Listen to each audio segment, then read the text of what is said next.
आज एसटी कर्मचाऱ्यांची एसटी डेपोत आंदोलनाची हाक आहे। एसटी कर्मचारी मुंबई सेंट्रल आगारात आंदोलन करणारे पगारवाढीच्या फरकाचे मिळणारे हप्ते बंद झाल्यानं आंदोलन पुकारण्यात आले। एसटी कर्मचाऱ्यांच्या वेतनात 6,500 रुपयांची वाढ करण्यात आली होती। काही महिने हप्ते देऊन ते बंद करण्यात आल्यानं आंदोलनाची हाक देण्यात आली आहे।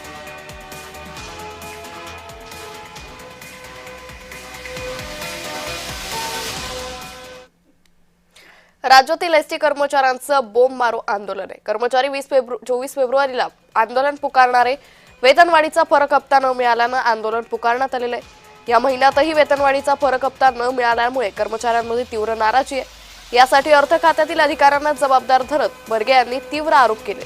दरम्यान या आंदोलनाबाबतची नोटीस परिवहन खात्याचे अप्पर मुख्य सचिव यांच्या माध्यमातून राज्य सरकारला देण्यात आली आहे। या संदर्भात श्रीरंग बर्गे यांच्याशी बातचीत केली आमचे प्रतिनिधी महेंद्र जोईल यांनी।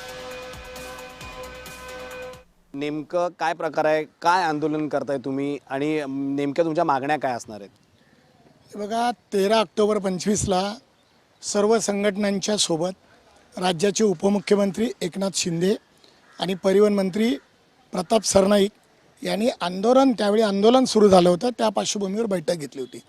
त्या बैठकीमध्ये असं ठरलं की 20 ते 24 जो वेतनवाढ फरकाचा हप्ता आहे तो 48 समान हप्ते करून ते द्यायचे।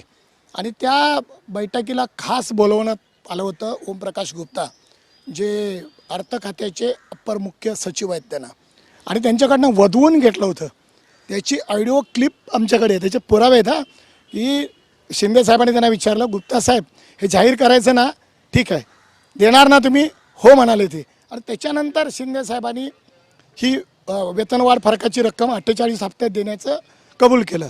आता खरं तर मी तुम्हाला सांगतो, ह्याच्यामध्ये म्हणजे त्यांचा दोष काहीच नाही आहे, एस टी महामंडळाचा सुद्धा काही दोष नाही। एस टी महामंडळाने या संदर्भात वारंवार पत्रव्यवहार केला आहे या अगोदर की 3 महिने तुम्ही हप्ता दिलेला नाही। आता 2 महिने एस टी महामंडळाने आपल्या तिजोरीतनं हा हप्ता दिला, पण आता एस टी महामंडळाकडे पैसेच नाही आहेत, तर मग ते कुठून देणार? म्हणून त्यांनी या महिन्यात दिला नाही आणि तोंडचा घास काढून घेतला आहे अशी परिस्थिती आहे। त्याला जबाबदार अर्थ खाता जबाबदार आहे आणि त्या खात्याचे प्रमुख म्हणून ओमप्रकाश गुप्ता येते। याच्यामध्ये व्यवस्थापन किंवा राज्य सरकारचे उपमुख्यमंत्री परिवहन मंत्री अजिबात जबाबदार नाही आहेत।